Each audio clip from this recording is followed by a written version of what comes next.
What if we don't have eyes? Of course, we cannot see anything. Eye is a sense organ which allow us to see everything which is present around us, like animals, birds, flowers, rainbow, different colors, as well as different kind of birds, whatever you can say. The person or people who lost their vision due to any serious injury or by any kind of defect which is present from by birth, so they cannot see these colors. Everything is like black for them. Our eye is like a camera where image formation takes place of any object, but image formation is inverted. And how we are able to see this image straight as it is as the object? So this you have to we have to study in this chapter. One more thing, that eye is spherical in shape. Here you can see structure of an eye where you can see the shape of the eye is spherical. So let us start and learn more about the parts of eye which are helpful for us to see this colorful world. We can see in this chapter different internal parts of the eye. So let's start. Now let us have a look to the parts of the human eye. As you can see, we already know also that our human eye is spherical in shape and it has actually the diameter of 2.3 centimeters. Then let us have a look to the parts of the human eye. First part is cornea. It is the first part and which is transparent. It is the front portion which is protruding outside or bulging outside. So light enters first through this cornea only, and most of the light gets refracted. Refracted means light gets bent from its position. Bending of light takes place from its position, and due to which formation of image takes place at the retina. And then next we have iris. You can see iris is the second part which is after the cornea. It is behind the cornea and it is of different color, due to which we can see different colored eyes like brown, black, green and blue sometimes as well. So it controls the size of pupil as well.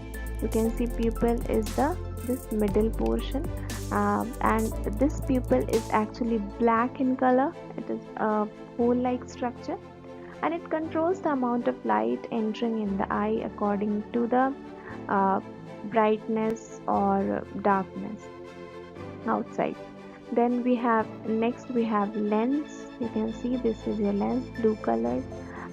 So this lens is actually convex in shape, which is thick in the middle and thin at the ends, and this actually helps in focal length adjustment. This lens helps in focal length adjustment to focus objects at different distances on the retina, whether the object is near to our eye or whether it is far.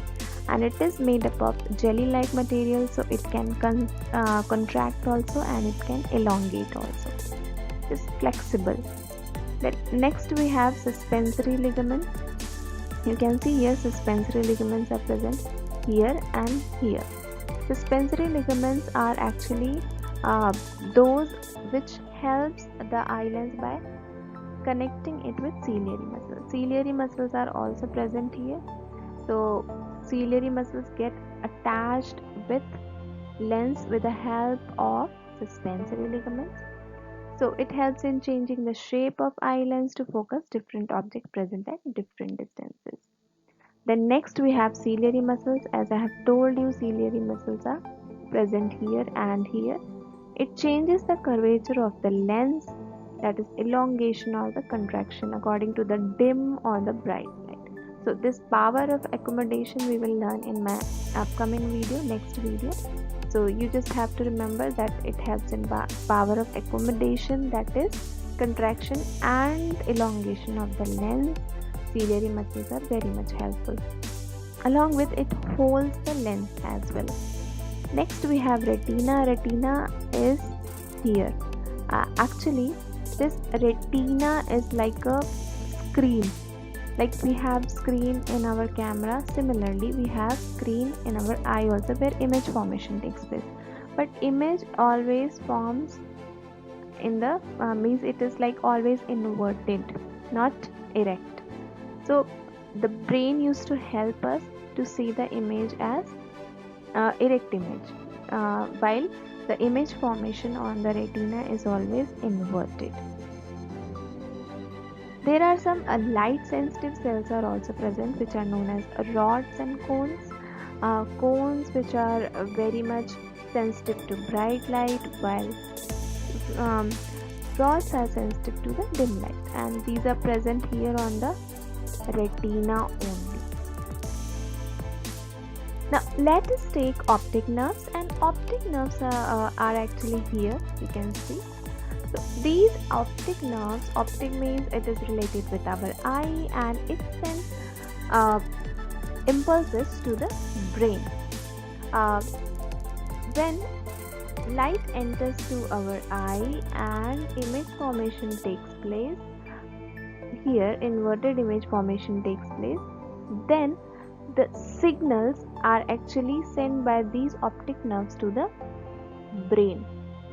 Because the image is inverted, so brain used to send back the signals which are known as motor signals, and by those signals we are able to see the object erect or in the straight form. So brain actually helps us in this to make it straight, and we can see the object as it is actually looks. So then after we have fovea. You can see this is fovea, pit-like structure, and it is on the retina only. So it is the spot which provides clearest vision, because here presence of cone cells are there. Cone cells which are sensitive to light or bright light. So that's why clearest vision is possible at fovea.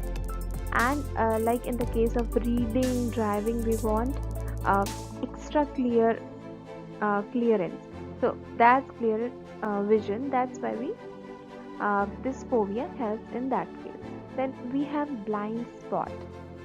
Blind spot is actually present here, where retina and optic nerves used to connect.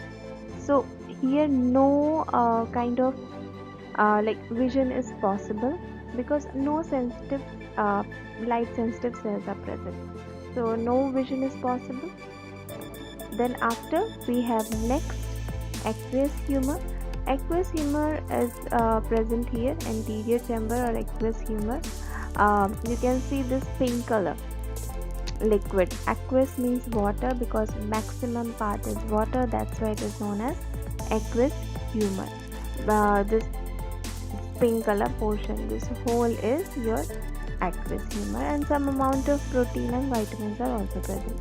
Then we have vitreous humor, right, in the or vitreous chamber. Here actually it is glassy in appearance, because it is made up of simple kind of gelatinous tissue, that's why. And you can see here that passing of light takes place through vitreous chamber or vitreous humor only, then only it reaches to the retina and formation of image takes place on the retina. So it is helpful for that also, and it supports eyeball as well. So it supports eyeball along with transmission of light to the retina and formation of image there. Then next we have sclera or scleroid. You can see it is here. This is actually white layer which covers the eyeball, and we can say cornea. That's why cornea is actually transparent, but sclera or scleroid is white in color. That's why our eye looks white, and it is made up of collagen fiber, so it provides protection to our eye as well. Next we have choroid. Choroid is actually it lies between retina and sclera. So this reddish portion which lies between retina and sclera, and it actually provides nourishment to the retina. So it is also very important. Let us understand the formation of image into our eye. You can see here that there is an object kept at some distance, and light from this source will fall into our eye, cornea, lens, everything. Then after it gets refracted means it gets bent. Okay, bending of light takes place and formation of image is here, which is on the retina, and it will be inverted. After this, optic nerves, you can see here, these optic nerves send sensory signals to brain, and from brain we'll get motor signals, and brain actually tells us that image is erect like this. So brain helps us to see the object as it is outside. It is looking actually erect form, not inverted form, which is actually formed on the retina. So that's all for this video. In the next video, we'll learn about power of accommodation and the defects of the vision. Till then, please do like, share, and subscribe. Thank you so much.